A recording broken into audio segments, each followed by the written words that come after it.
apa kabar Anda semua? Semoga selalu dalam keadaan sehat walafiat, tetap semangat ya. Akhirnya memang seperti juga sudah kita duga dan berkali-kali disampaikan oleh Pak Prabowo ya, Bung Rocky, bahwa akan merangkul semua. Merangkul semua itu artinya nggak akan ada oposisi, begitulah kira-kira ya. Dan seperti dikatakan oleh Ahmad Muzani, Sekjen Partai Gerindra, ya juga TKN ini, ya mereka minta agar PDIP jangan jadi oposisi gitu. Jadi jelas ini siapa yang akan jadi target paling awal untuk diakuisisi secara politik seperti Pak Jokowi mengakuisisi Prabowo dulu gitu ya Bung Rocky ya. Iya, tapi pilihannya hostile takeover apa silent takeover kan? Iya, iya, Ini iya. mau diakuisisi dengan cara silent Hmm, kelihatannya nggak bisa tuh, hmm. karena Anies mengatakan tidak itu atau paling nggak belum, tapi saya kira enggak tuh Anies, Nice kecuali ya. partainya. Tapi kalau Anies Ya, sendiri kan pasti enggak tuh, ya ya, mungkin ya. Nasdem sebagian tergoda atau PKS, tapi saya kira juga enggak tuh. Hmm, Potensial pasti Nasdem, karena hmm, kita tahu seluruh peralatan politik Jokowi masih bisa dia gunakan hmm, untuk ngancem sekaligus membujuk tuh. hmm, PDIP punya problem. Ibu Mega mungkin mengatakan tidak perlu lagi, tetapi kepentingan-kepentingan di PDIP kan setelah terlihat kekalahan, tentu ada banyak hal yang akhirnya balik pada the very ideas of pragmatism kan. hmm, Kan politik selalu begitu dan belum pernah terjadi di dalam sejarah Indonesia. Orang beroposisi ideologis, selalu secara pragmatis, untuk mengamankan sisa aset, sisa kekuasaan, atau potensi untuk dapat lagi bagian dari APBN, kan itu intinya kan. Lain kalau partai itu mandiri sejak awal. Kita tahu semua partai kita itu selalu ingin mendekat dengan istana karena tokoh-tokoh partai terutama juga pebisnis. Ini masalahnya di situ kan. hmm, Kalau partai-partai di Eropa nggak ada yang pebisnis, betul-betul mereka pure bekerja untuk kehidupan demokrasi. Di kita bercampur, yang almarhum Rizal yang peng-peng ini hmm, pengusaha hmm. pengusaha merangkap penguasa tuh. Jadi di situ problemnya, problemnya adalah problem etik kembali lagi. Itu kalau PDI mau beroposisi, tentu dia beroposisi di dalam tingkat ideologi, yaitu kubu Prabowo pasti akan masih ingin mengakumulasi, masih ingin lakukan hal-hal yang sifatnya uh, economic minded. Sementara PDIP sebetulnya harus wong cilik. Tetapi tahu bahwa PDIP juga pembisnis, banyak tokoh-tokoh PDIP yang adalah pembisnis. Bahkan di DPP-nya mungkin separuh ada pebisnis di bidang yang sama dengan Pak Prabowo, extractive industry. Jadi ini yang jadi soal, kenapa kita selalu curiga kalau dibujuk itu artinya keinginan untuk beroposisi dihalangi demi pertimbangan bisnis, bukan demi pertimbangan ideologi. Itu masalahnya tuh. Ya, ya, ya. Dan tetapi saya kira pola semacam ini tidak mengejutkan ya karena pengalaman satu pengalaman Pak Prabowo sendiri yang kemudian di take over kalau saya kira itu bukan hostile lah kalau Pak Prabowo itu masuknya ya karena dengan apa ya waktu itu kan di MRT lobby-lobby di MRT pada waktu itu ya MRT take over lah gitu kita sebutnya kan dia.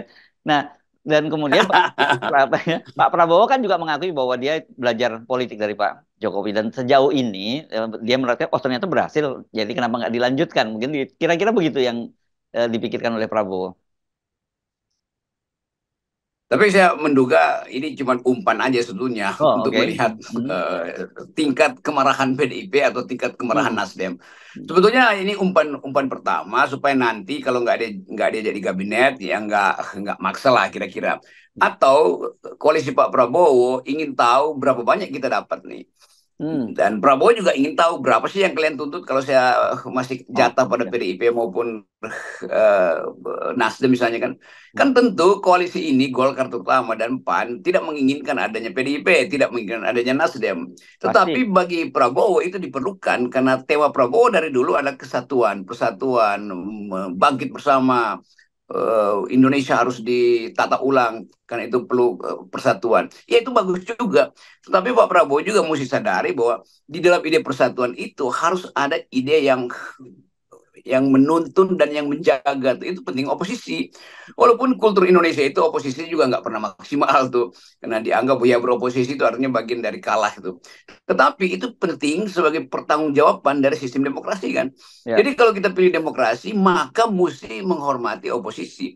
Jadi seharusnya Pak Prabowo mengatakan kami minta maaf karena kami akan menyusun kabinet dan ini pertama kali menganggap lebih penting ada yang mengontrol kami daripada kami terlantar nanti dalam demokrasi lalu nggak ada yang memberitahu kami bahwa kami sudah menyimpang. Jadi itu fungsi dari oposisi kan. Kan nggak mungkin kalau semua partai dibujuk Pak Prabowo masuk, jadi Amin masuk di situ, Ganjar masuk di situ. Terus sama-sama berupaya untuk menjadikan Indonesia tanpa kontrol, tanpa kendali itu. Itu artinya dari awal potensi otoritarianisme udah berlangsung. Jadi Ya, sekali lagi sangat mungkin ini semacam umpan aja untuk membaca kimia di dalam kimia di antara partai-partai yang kalah ini. ya. Bukan yang tadi ada sebut juga partai juga di dalam bagaimana reaksi di dalam juga begitu ya. Jadi tes how deep the Ya water lah. betul, sekaligus Mhm. karena Mhm. buat bagi-bagi kursi di dalam aja mungkin nggak cukup tuh. Ya, Ngapain ya, pula ditawarin ya, ke ya, yang di luar yang ya, ya. justru menjadi Hmm. lawan dalam kompetisi. Iya, iya. Oke, tapi gini Bung Rocky ya, dengan reaksi yang keras belakangan ini, terus kemudian dan kita udah tahu pasti pemerintahan yang akan datang itu kalau akhirnya Prabowo dan Gibran dilantik, itu kan selain basis legitimasinya sangat rendah, baik secara politik maupun apalagi secara moral ya kita bilang begitu. Jadi tentu saja ada kekhawatiran yang dosisnya lebih tinggi gitu pada pemerintahan sekarang kalau tidak merangkul oposisi. Dan terutama kan yang paling penting jagain mereka dulu kan DPR dulu. Kan gitu Bung Rocky. Karena walaupun sangat kuat oposisi di jalanan, tapi kalau di DPR-nya nggak bergerak kan agak susah juga untuk maju gitu. Saya kira itu pertimbangan yang paling yang bukan pragmatis lah. Paling instrumental Ya, adalah kenyataan bahwa Gerindra tidak bisa jadi dominan tuh. ya Lain betul itu seperti dia. dulu Demokrat jadi sangat dominan di DPR kan. Jadi Mm. Gerindra tetap 13% atau ya sebetulnya nggak naik juga kan. Dan itu sebetulnya yang ditakutkan atau digelisahkan oleh Pak Prabowo. Kalau misalnya seluruh rencana yang dimaksudkan untuk melanjutkan Jokowi, terutama proyek-proyek strategis yang menyedot APBN besar-besaran itu dihalangi atau disebut aja dicegah di DPR karena Gerindra nggak bisa mayoritas. Karena sangat mungkin juga ya partai pendukung Prabowo yang nggak dapat proporsi yang dia mau itu juga akan bermain dua kaki kan Mm-mm. antara mendukung Prabowo dari parlemen tapi sekaligus memberi sinyal bahwa kami setiap saat bisa bikin blok baru loh di parlemen. Jadi itu yang selalu dalam teori ilmu politik decision itu bisa berbeda dengan hasil election. Nah Pak Prabowo tentu melihat itu karena seluruh program Pak Prabowo itu kan sangat royal APBN kan makan gratis lah segala macam dan semua hal itu pasti akan mengganggu uh, keuangan negara. Jadi daripada dia diganggu oleh oposisi, baiknya dirangkul. Itu pikiran dari seseorang yang merasa dia mesti menundukkan semua faksi. Beda dengan cara Jokowi. Jokowi memang memasukkan ke seluruh kabinet dan peristiwa-peristiwa sebelum itu kan berbeda dengan peristiwa yang sekarang, di mana oposisi atau potensi oposisi itu di backup oleh kalangan akademis, kalangan mahasiswa, kalangan civil society.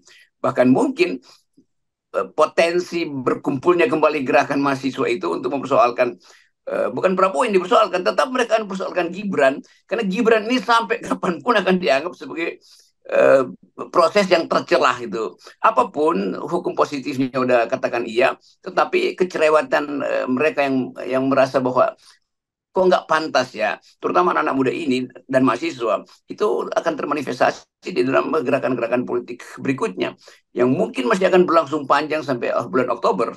Ya, ya. Makanya itu dengan begitu saya kira memang secara pragmatis ya Bung Rocky, kebutuhan untuk merangkul kubu oposisi itu menjadi sangat tinggi gitu sekarang dibandingkan bahkan pada era Jokowi karena basisnya jujur aja kalau kemarin pada Jokowi itu ada era pembelahan, nah begitu saja ya kita sebutnya. Tapi kalau sekarang ini bisa dikepung dari berbagai kalangan, bukan lagi pembelahan begitu. Jadi mereka akan menghadapi oposisi di parlemen dan mereka akan menghadapi oposisi di jalanan. Itu kalau tidak segera dirangkul begitu. Ya waktu Pak Jokowi yang beroposisi kan Prabowo sebetulnya potensi Ya. oposisinya yang kemudian Hmm. dikonten ke dalam Hmm. kabinet oleh Pak Hmm. Jokowi. Jadi satu blok pindah ke Jokowi. Ini nggak mungkin Prabowo menganggap Anies satu blok, Ganjar satu blok, Hmm. apa namanya, mahasiswa satu blok, masyarakat sipil satu blok, opini internasional juga sebanyak betul Hmm. kondisi yang memungkinkan Prabowo gelisah kalau dia tidak merangkul. Tapi justru itu masalahnya tuh. Begitu diucapkan mau merangkul, maka semua orang merasa kenapa Anda gelisah kan? Itu dasarnya tuh. Ya, ya. Dan kita mungkin bisa cicil semacam insting kita bahwa instabilitas masih akan berlangsung sampai bulan Oktober tuh. Dan selama poin itu belum bisa diperoleh Pak Prabowo, tentu yang menjadi beban adalah komposisi kabinet nanti kan. Apalagi ada beredar saya baca daftar kabinet yang sudah pasti hoax itu diterbitkan hanya untuk menguji apakah benar faksi-faksi ini akan masuk dalam kabinet. Kan belum beredar kan daftar kabinet Prabowo itu segala macam. Dan daftar yang sangat tidak masuk akal atau daftar yang sengaja diajukan oleh mereka yang menginginkan jabatan dari awal. Jadi tetap Prabowo mengalami ya sakit kepala kecil lah hari-hari ini karena kepastian-kepastian itu belum dia peroleh. Dia belum bisa peroleh kepastian apakah PDIP bisa dirangkul. Ini sudah pasti enggak itu. Yang kedua adalah apakah keputusan Mahkamah Konstitusi nanti akan bulat itu untuk memenangkan Prabowo. Karena tetap dalam 2 minggu ini itu semua pihak yang merasa dikalahkan atau dicurangi itu sedang berkumpul di semua sudut, mahasiswa lah, apalagi partai-partai politik yang merasa dikalahkan tuh.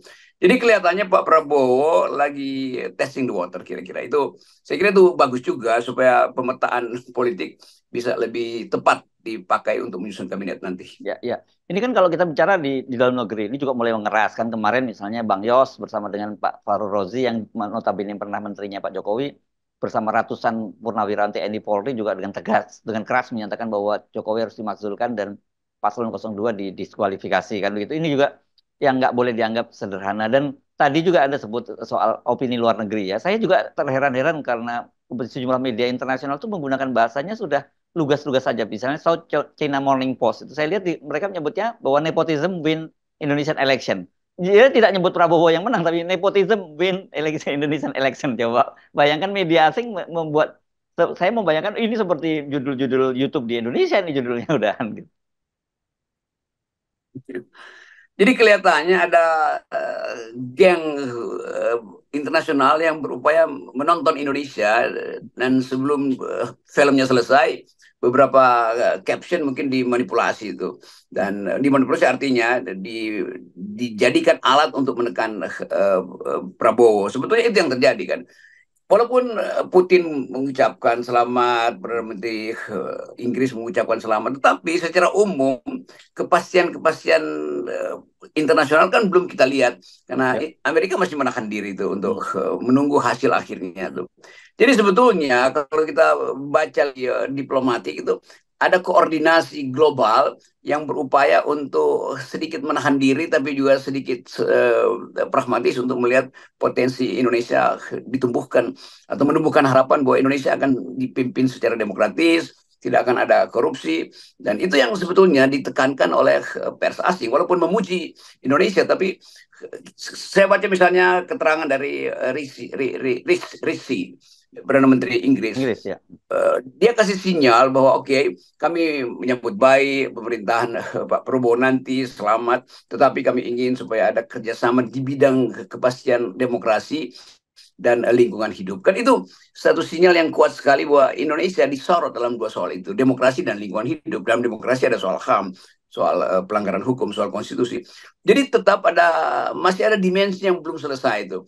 Dan itu yang akan mempengaruhi cara Pak Prabowo mengatur kabinet nanti.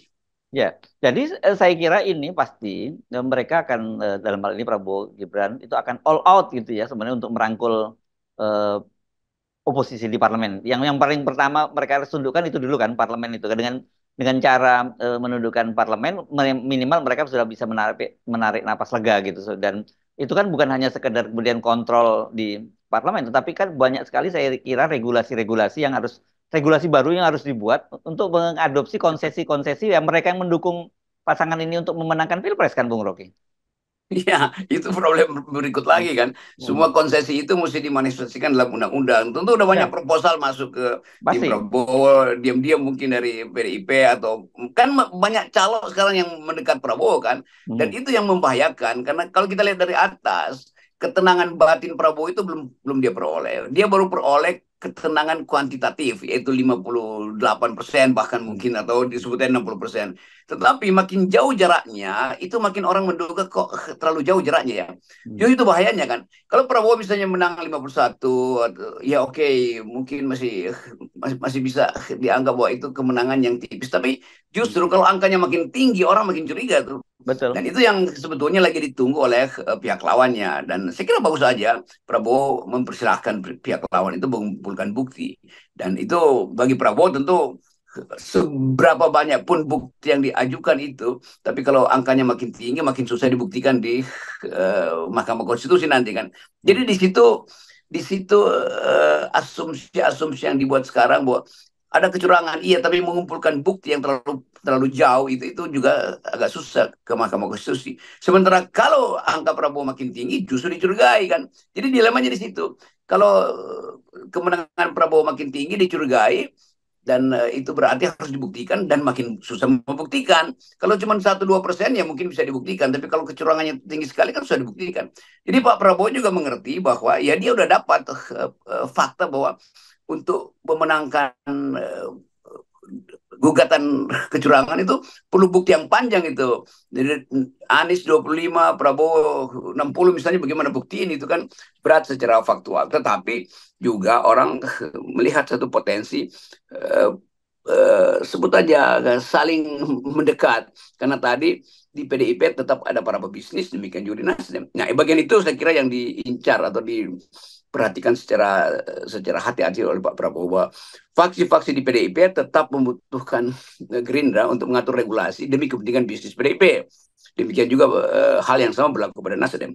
Ya, tapi saya kira mungkin supaya publik juga nggak terlalu kecewa gitu, bertambah kecewa maksud saya, kita memang harus jujur mengakui bahwa kita tidak bisa terlalu berharap banyak dengan partai-partai politik begitu, karena selama ini kita jelas kelihatan sekali bahwa pertimbangan-pertimbangan di partai politik itu ada pragmatisme, dan itu nggak salah mereka bicara soal kekuasaan, memang tuh targetnya partai politik untuk kekuasaan, tapi seperti apa dan bagaimana caranya mendapatkan kekuasaan itu kan.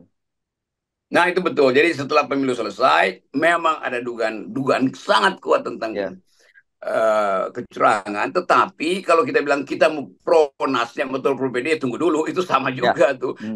Di dalam mereka juga itu kecurangan internal juga banyak tuh, dalam soal pembuatan regulasi yang dikritik, Ya. soal Omnibus Law, soal Minerba, kan itu sama aja, soal apalagi soal threshold 20% sama, kelakuan Nasdem dan PDIP sama itu. Jadi sebetulnya kalau kita pakai uh, parameter etikabilitas dari FNN, semua partai yang sekarang sedang menuntut kecurangan itu juga sudah curang dari awal. Curang karena mau bersekutu dengan rejim 20%.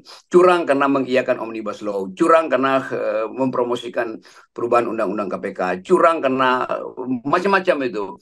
Pro Undang-Undang Minerba. Jadi Nasdem dan PDIP, kalau dia mau beroposisi juga kita akan catat. Anda tidak pernah secara sempurna atau jujur itu pro rakyat. Apa buktinya? Sodorin aja 5 undang-undang itu, KPK, Minerba, Omnibus Law, undang-undang Mahkamah Konstitusi sendiri yang memberi fasilitas berlebihan pada Mahkamah Konstitusi. Semua itu disponsori oleh Nasdem dan PDIP juga. Itu yang kita bilang. Jangan kita lupa bahwa bujuk rayu ini juga bujuk rayu di antara di antara iblis-iblis kecil. Kenapa masih pakai kecil ya? Ya, kalau iblis besar itu nanti ada hitungan di akhirat. Kalau ini kita hitung di dunia aja lah. Oke, oke. Itu jadi kalau hadas itu hadasnya bisa dibasuh dengan air aja, nggak perlu pakai sabun dan pasir gitu ya. Oke. Tapi Yeah. gini, Bung Rocky ya, saya kira Yeah. ini penting kita garis bawahi, karena kemarin sebenarnya kan kita sebut udah ada pengakuan, semacam pengakuan dosa kan dari Hasto, dan itu sebenarnya bagus lah, ada kesadaran semacam itu, kata dia bahwa menumpuknya kekuatan pemerintahan yang terlampau kuat itu juga memberikan peluang untuk melakukan manipulasi, yang dia tidak sebut kan bahwa kami juga pernah menjadi bagian itu, tapi no problem lah kita, nggak apa-apa lah gini. Iya, ngaku dosa sambil menyembunyikan keuntungan kan, itu juga curang kan. Dia ngaku dosa tetapi keuntungannya yang diperoleh melalui dosa itu tidak mau dibalikin, tidak mau Ya. dia declare kan, itu soalnya. Jadi tetap bagi kita atau bagi saya FNN dan masyarakat sipil, kejujuran itu diutamakan tuh. Jadi jangan pura-pura sekarang berupaya untuk beroposisi. Kemarin kita memang ingin ada perubahan, tetapi jangan pakai masyarakat sipil sebagai agenda untuk beroposisi. Kalau kalian mau beroposisi silahkan tuh. Apakah Nasdem berani beroposisi total? Saya ragukan. Apakah PDIP beroposisi total, makin saya ragukan kan itu soalnya kan. Jadi kira-kira begitu tuh. Ya, Setelah selesai Pilpres, silahkan kalian pergi pengadilan. Tapi waktu saya pergi ke pengadilan, kalian nggak pernah bantu kan. Nasdem mana pernah bantu kita pergi ke Mahkamah Konstitusi, apalagi PDIP itu yang melaporkan saya ya, ke ya. Barreskrim kan. Kita mesti jujur lah dalam politik tuh, ethics first. Ya, ya. Jadi saya kira ini lebih bicara pada pada viewer kita, pada masyarakat sipil, jangan terlalu berharap terlalu banyak, nanti kecewanya dua kali begitu ya. Tapi bahwa kemudian mereka ternyata melakukan itu, syukur alhamdulillah. Begitu ya, Bung Rocky. Ya oke, silakan maksimalkan energinya. Kalau bisa ini orang-orang yang beroposisi, ini partai-partai yang beroposisi, bikin seri kedua dari The Dirty Vote, Ya. judulnya The Dirty Hand gitu. Bukan dirty main. Ya setelah itu nanti ada episode ketiga. Oke, baik, makasih, Bung Rocky. Menolkan Yes. kemunafikan, Selamat ya. beroposisi. Jangan Ya, lupa kalian mengkhianati 0%. yes.